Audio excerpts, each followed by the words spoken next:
Koppel, host of the Time for Coffee podcast, where you get firsthand career advice into the jobs and industries that interest you the most.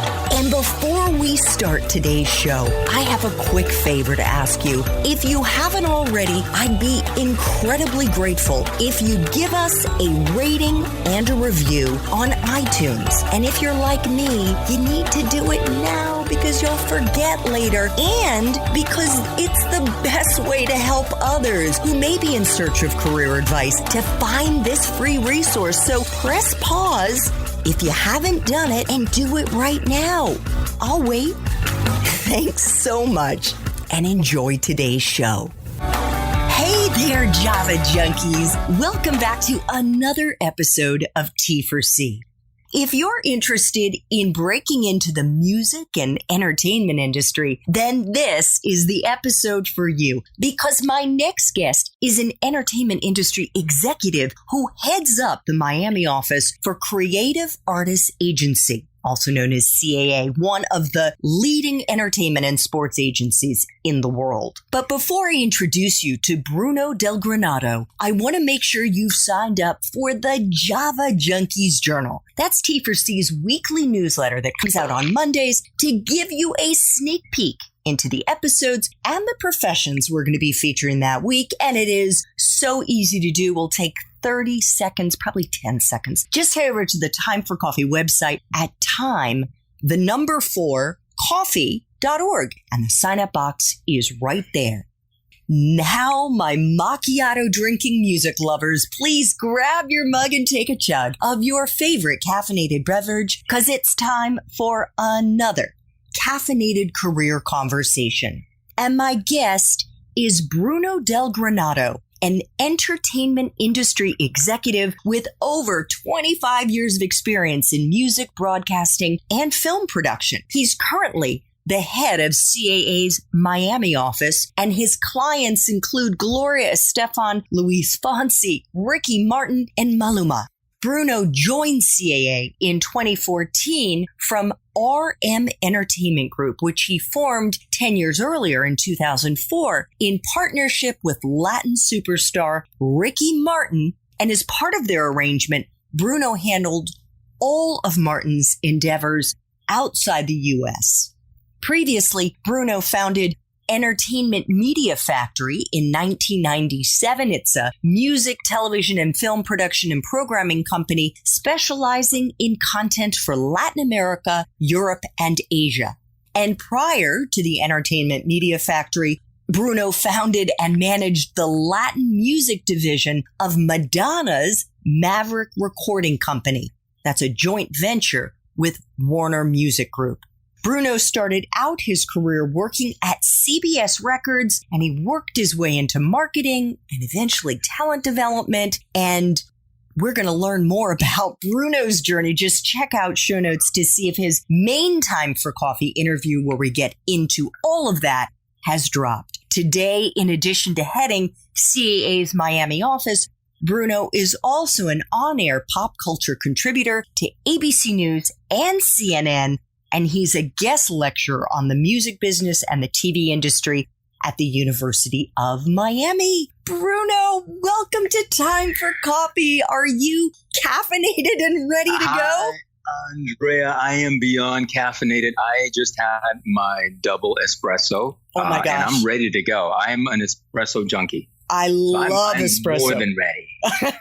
Well, here we go. I am so excited. I've only actually interviewed a couple of people in this industry, and I know it is super hot. I mean, there's so many people who want to get into entertainment and music. I know this is going to be incredibly popular with T4C junkies here. So first espresso shop. What entry-level jobs, Bruno, are available to young people who want to break into this industry? Well, Andrea, I got to tell you, we have internships, we have assistant positions, and obviously the legendary mailroom traditional route that every young executive takes in Hollywood. And I think those 3-4 jobs are probably the best and most appropriate because you really do need to build your base, your building blocks for what hopefully will be a long career in the entertainment industry. Nobody really comes in out of college knowing what it's all about. You just kind of like it, you're a fan, you want to be in it, but you really need to learn from the ground up. So, for example, at CAA, we have the assistant positions, the mailroom positions, internships. Those to me are the most probably not only sought after, but the most appropriate jobs to start within the industry. Cool. I was actually interviewing somebody in the industry a couple of weeks ago. The episode has not aired yet. And I remember he also said, start in the mailroom. And I was like, what? That sounds like something from the 1950s that you just start in the mailroom. Why is that still the most common way to get in? Because the mailroom builds character. So you may not be delivering the physical letters anymore because that doesn't really exist. It's mostly email now. But you're still running around town delivering scripts and making sure meetings run on time and everything else. And it really is, I think it's boot camp more than anything. I haven't done that. I never did mailroom because I started, as an intern and then worked my way up. But the way I see it is the mailroom is necessary. It is something that's mandatory at the agencies because it really builds character. It weeds out who's not serious about the job. If your call time is 5 a.m, you go and start delivering scripts to actors or clients, you better do it and you better deliver on time. Because if you don't and you slack off, then they know you're just not right for it. So it really is like boot camp. Okay, fair enough. And it builds tremendous character, by the way, tremendous character. I bet it does. So what is a useful hard and soft skill, Bruno, that you look for in the young people you hire at CAA? Well, what I look for more than anything is the passion and the initiative, but also, Andrea, the knowledge of the business. Because there's one thing to say, oh, I love music, I love television, but not to know who the players are, who the hot producers, who the hot showrunners or actors and actresses. You really need to have at least some sort of basic 101 on the business because the business is moving so fast and it's constantly throwing stuff at you that just because you're a fan of Netflix or whatever, it's not going to cut it. You need to have real good time management skills now, just because there's so much coming at you from all sorts of directions. Back in the day when I started, there were landlines and faxes, and that was it. And if you were out of range, that was it.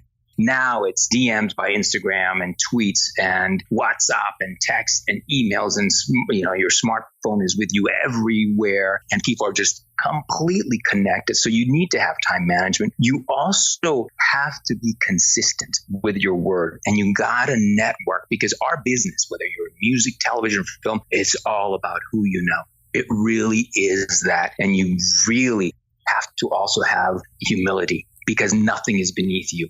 I mean, right now, it's still at this level. If a client of ours needs a glass of water, I'll fetch that glass of water. Nothing is ever beneath you. Humility will get you so many doors open in this business. And when you start, is like I said, I've been doing this for, over 25, 30 years now. I'm still, if I need to go and make sure that that backstage dressing room needs to be fluffed up and everything, I will go there, because we need to make sure our clients are happy. Absolutely. So nothing is beneath you.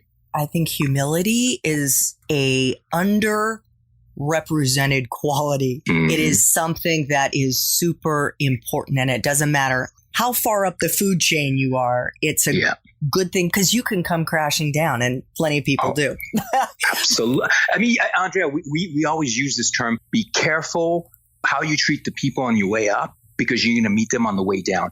I've been in this business long enough to have seen that happen to so many people who just completely torch bridges on the way up. Then they trip, and you've never heard from them again. It's really sad. It really is. But that's human nature sometimes. And it's like, you know what? You really do attract more bees with honey. And that's the one thing, like I said, nothing is ever beneath me to do for our clients, obviously legally, of course. But it's like I said, if I need to go fetch a glass of water or a sandwich, I will do it, because that's the way it has to be. Great advice, Bruno. What about someone's major? Is it a deciding factor to get into your profession? And if so, what do you think are the most useful ones to have?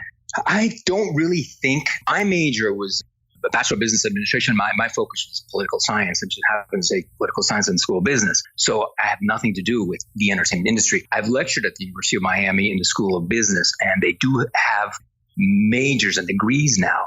But I don't really think it's necessary to have a degree in entertainment marketing in order to get a job, because across the agencies and the record companies and television studios and television networks, you meet people who have all kinds of degrees. What I do recommend is, if you do, once you've been in the industry for a couple of years and you think, you know what, I kind of want to move away from creative and go more to a corporate position, then you really need an MBA, or you need a degree in finance, or even a law degree. So I've seen that happen, where a lot of colleagues, after a couple of years of working the creative area of the entertainment industry, decided, no, I think I'm going to slow down my pace, because the creative area is a very fast pace.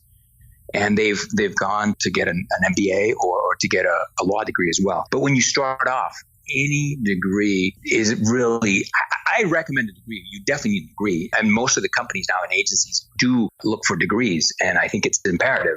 But it doesn't matter if it's a marketing degree or maybe a philosophy or liberal arts. It really doesn't matter.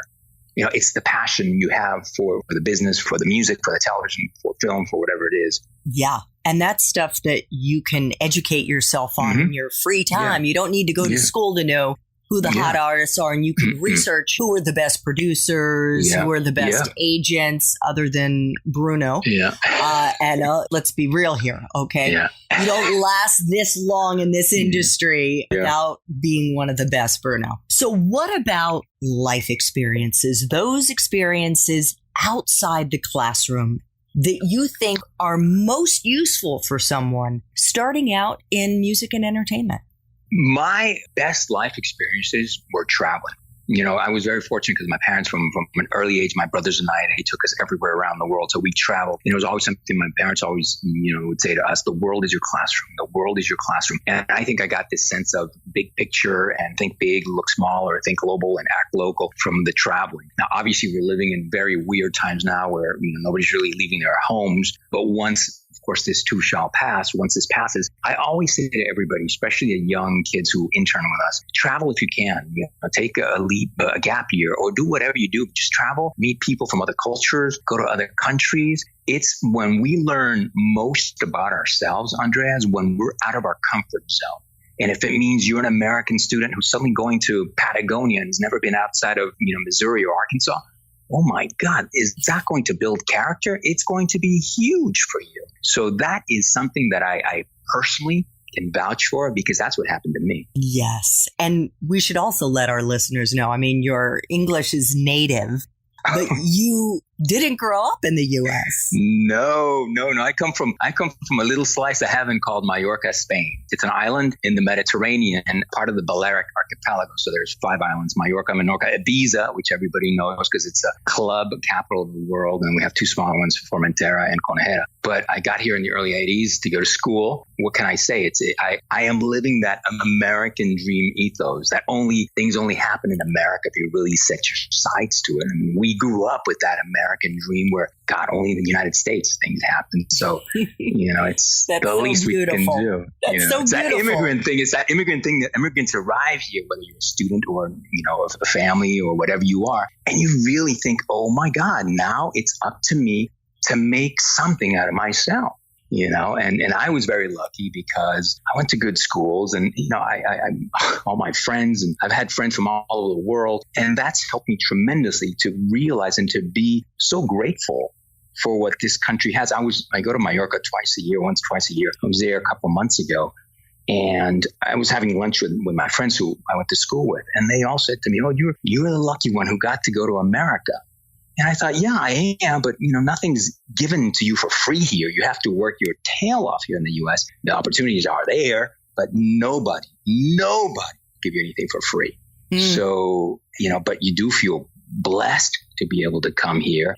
And the fact that this country was built by immigrants. Last year, 2 years ago, Hamilton, boy, did that bring home the fact that this country is built by immigrants. I was also, last year, I happened to go to the Park Avenue Armory to see the Lehman Trilogy, which is about the 3 brothers who immigrated to the States from Bavaria, the 3 Lehman brothers, Henry, Emmanuel, and Meyer.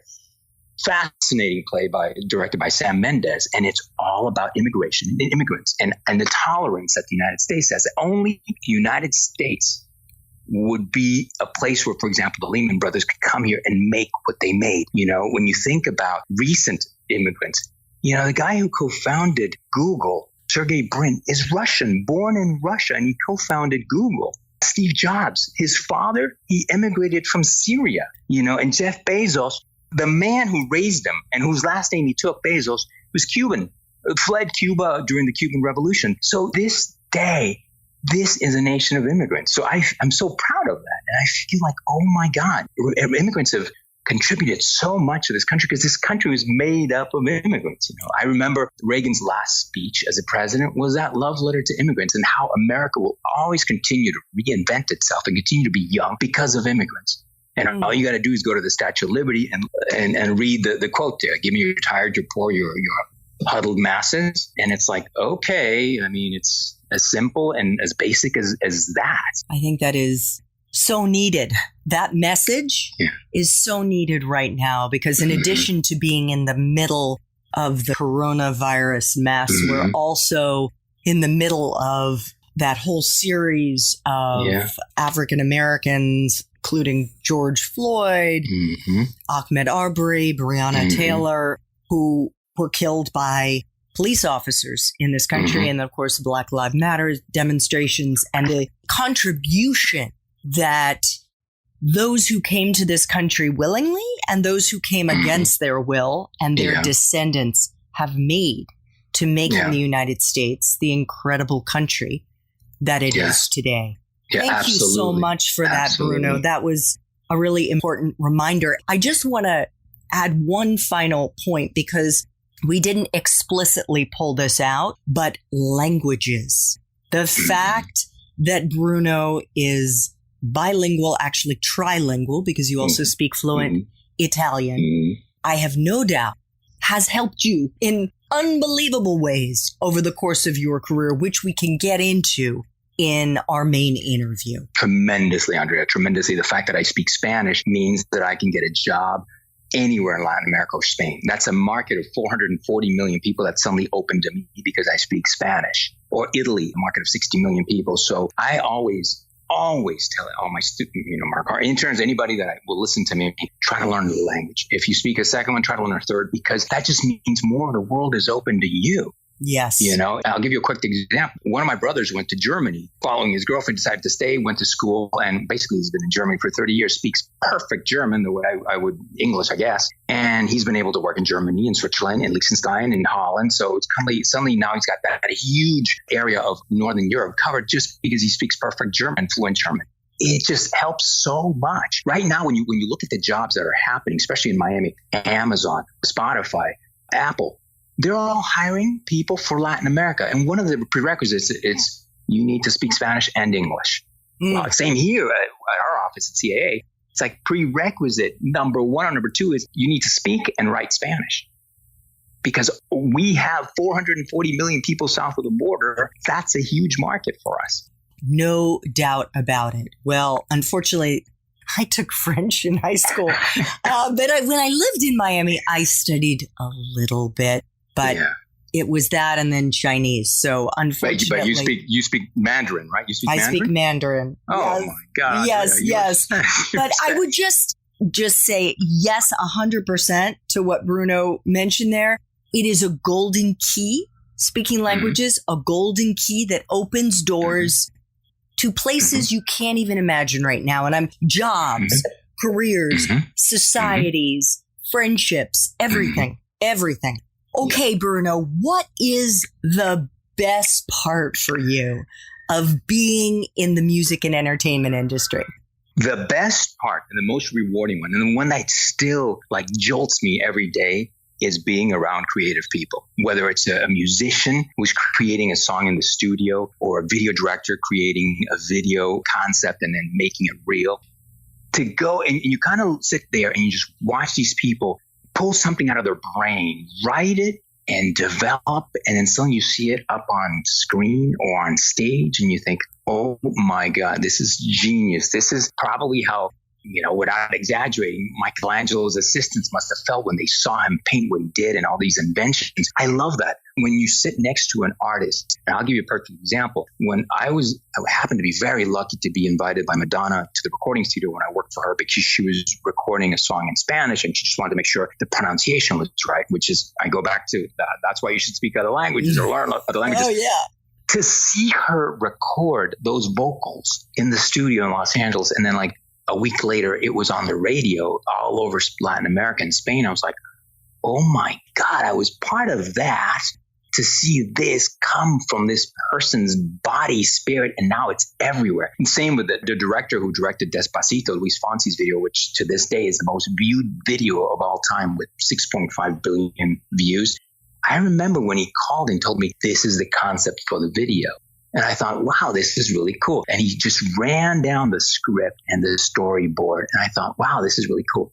And to see it, how it exploded into this day, it still gets played.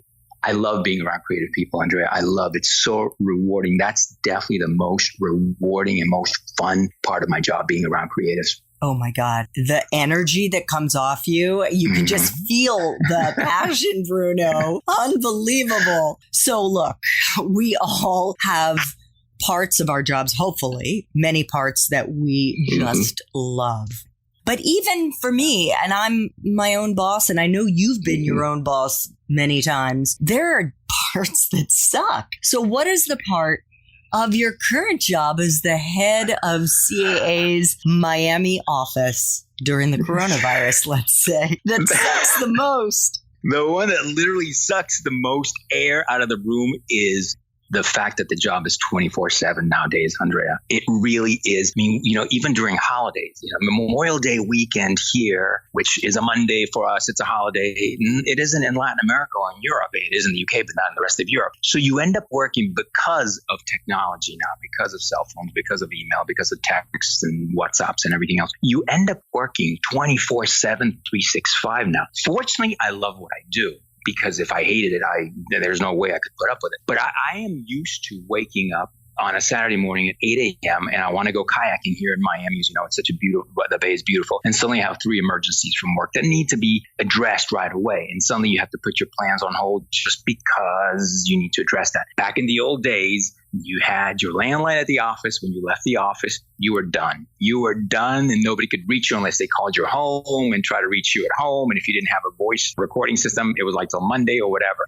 That's the only thing now that we are connected 24/7. Also, when it comes to vacation, by the way, I was talking to our HR people, our HR team a couple of years ago. I said, so we have 2-3 weeks a year, but how does it work if we spend, let's say, a week on vacation, but we're working the whole time?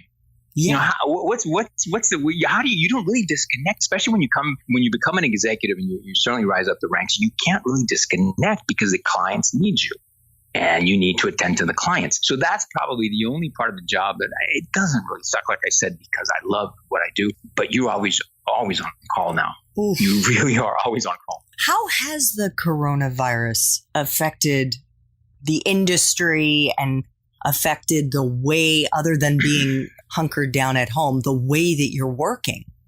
Well, now you're working from home. So in my case, my staff here is working from their respective homes. So we have to constantly do video calls or text each other or WhatsApp each other. You don't have that daily interaction of let's bounce ideas off each other the way you would at an office. You end up working longer hours because I'll give you a perfect example. I get up at 7 and, before I do my ritual and I get myself organized and get to the office, but there was always that break between driving from home to the office. You could get your thoughts together.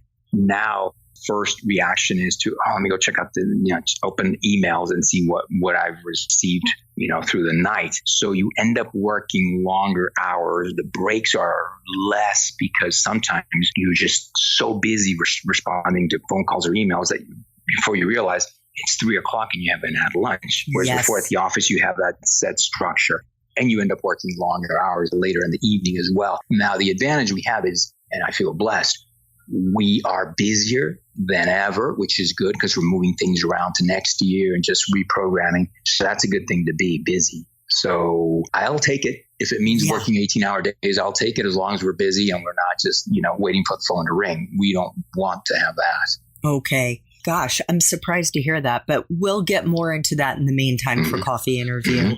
Bruno, what's the best career advice you've ever gotten? There are two, and I live by those every single day, Andrea. One of them, which is by somebody I never really met, but I was a huge fan of, is Casey Kasem from American Top 40. I listened to him in Spain growing up because he was part of the American Forces networks. And we had Air Force bases in Spain, so we used to listen to Casey Kasem growing up. And he always used to sign off his weekly countdown show with the following phrase, which is keep your feet on the ground and keep reaching for the stars. And I always used to like the phrase. I didn't really speak English that well, but then when I really realized what the phrase meant, I was like, oh my God. Don't ever lose fact of where you come from, but at the same time, keep always striving for more. So I've always used that Casey Kasem phrase. And then another one that my parents always said to me early on when I was still in college, and I never forgot that. They said, you don't get what you wish for. You get what you work for.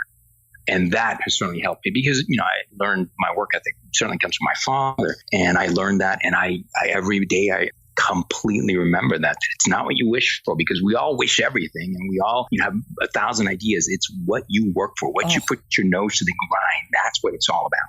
That is phenomenal advice and super important to keep front of mind, because I think there's maybe some idea that when somebody becomes an executive, they can kind of let up on the gas a little bit.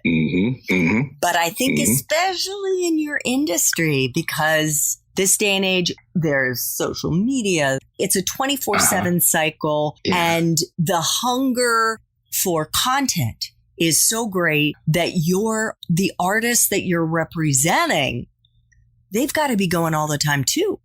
Exactly. I mean, Andrea, when I worked at MTV in the 90s, it was an artist would release a record and you had radio stations and MTV and you do some press, Rolling Stone, Spin Magazine, whatever. Now it's like you got to do YouTube, Vivo, Snapchat, you got to do Instagram, you got to do Twitter, you got to do everything under the sun. And these artists have to be available the same 24/7 because there's so much content and there's so much need for content. Nowadays, you can't, a music artist, for example, can't afford the luxury to release music every 3, 4, 5 years away, Michael Jackson or Prince or Madonna back in the day used to. You got to be releasing stuff every 2 months, every month, every 3 months max. You have to be constantly visible because don't forget there's a lot of competition, not only among artists, but also fans. A fan, if he or she doesn't get their dose of music, well, they'll go to video games. So they'll do something else. They go to Netflix. They'll go to Fortnite. They'll go to whatever they do. So now there's also that you have to contend with. It's not just Michael Jackson competing with Madonna or Prince or Bruce Springsteen. It's like, okay, we're competing with video games as well. We're competing with Netflix. Never thought about that. Okay, 2 final espresso shots. What movies, if any, or Netflix, Hulu, Amazon shows, or books do you think accurately depict your profession? Well, there are a couple. I'll tell you first, the book. The perfect book, and I'd recommend everybody to read this. It's called The Mailroom, a Hollywood History from the Bottom Up. It's by David Renson, and it's basically quotes from every major powerful player in Hollywood, whether it's Mike Ovitz or David Geffen or Barry Diller, the big guys, who started in the mailroom, how they got to where they got. Now they're all captains of industry. That book, to me, is the perfect roadmap to how Hollywood works. And there are 3 movies that I've seen over and over and over that really hit the nail on the head. Number 1 is Robert Altman's The Player. Oh, yeah. It was with Tim Robbins. And it's really a Hollywood insider movie. It's like if you're in Hollywood working in the industry or you just are passionate about it, you got to watch that film. The other one was Swimming with Sharks. It's a young guy who's willing to do whatever it takes. And there's so many of them, whatever it takes to make it in Hollywood. And of course, the third one is Jerry Maguire, because Tom Cruise hit that one out of the park. When he finally has that crisis of conscience and decides, you know what, I can't do this anymore. I got to do my own thing. And then he basically gets on his knees and begs Cuba to be his first client. I've been there. It's like, I've been there. Believe it. Yes. How did we start, And then, it really hit the nail on the head. And then, of course, the one series that everybody talks about to this day is Entourage on HBO, which ran 6, 7 seasons. Oh, that's another amazing. one. Yeah.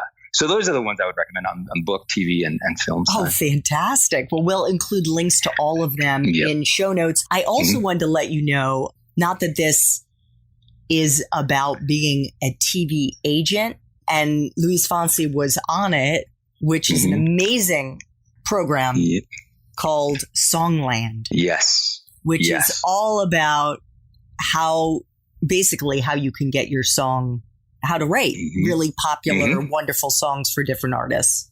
Yep. And Ryan Tedder, who basically helms that, is one of the most successful songwriters. So you have really, really great people as part of that show. This is not just fluff there. The producers are the best of the best. Okay. Final espresso shot. What would Java Junkies be surprised to learn about your industry, Bruno? It's not as glamorous as it looks, Andrea.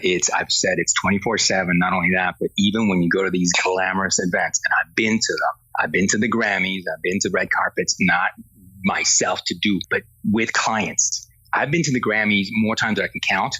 And it's always been backstage, running around, making sure your artist is seated, making sure they got their script because they have to present or they have to perform. And you just run around like a hamster for 3 hours and you just can't wait till it's done. So you're not sitting watching the show as glamorous as it looks. You're backstage. You don't even know what's going on. You're just being told, okay, get your artist ready. Now you have to do this. You have to do that. So much for that. And then the other thing is red carpets. They're a zoo. Unless, once again, you're the talent, it's a zoo because you're being told what time to arrive. When you arrive, there's this mad rush of publicists and support staff just trying to get the artist there. You're fighting with the producers to make sure your client gets the right interviews with the right person, with the Ryan Seacrest or the Carson Dailies of the world. And you got to make sure, and then they're pulling you in another direction to go to another one. And it's another thing where it's like half an hour of a hurricane. And you think, oh my God, this looks really glamorous on TV, but it's the farthest thing away from it at all. It's not a glamorous job. No, I was going to say, I used to say the same thing when I was in broadcast TV, that as a correspondent, it is so not glamorous. It is so not what it may appear. It's crazy. There's crazy stuff going on. And you're not sleeping, you're eating crap, you're... Exactly. You're like trying to maybe get whatever you can from one of those platters backstage, sandwiches that have been there for hours and hours and hours. And you're just running around trying to make sure you're doing your job with your clients because they're the ones who have to look good. They're the ones who have to step on stage. They're the ones who have to look like $1 million. It doesn't matter. You just got to get your job done. So it's not glamorous in that regard at all. Okay. Fantastic insight from a wonderful insider. Bruno, I want to thank you so much for making time for coffee, time for a double espresso with me. I got to tell you, I'm a huge fan now. I've listened to I don't know how many podcasts, but I love them. And thank you so much. It's an amazing podcast. So obviously, I'm subscribed to it, and I'm certainly passing the word on to everybody. Thanks so much for listening to this latest episode of T4C. And if you're interested in learning more about my coaching services for confused college students and recent grads, feel free to check out the Time for Coffee website under the coaching tab at time4coffee.org or text me at 202-236-5712. That's 202-236-5712.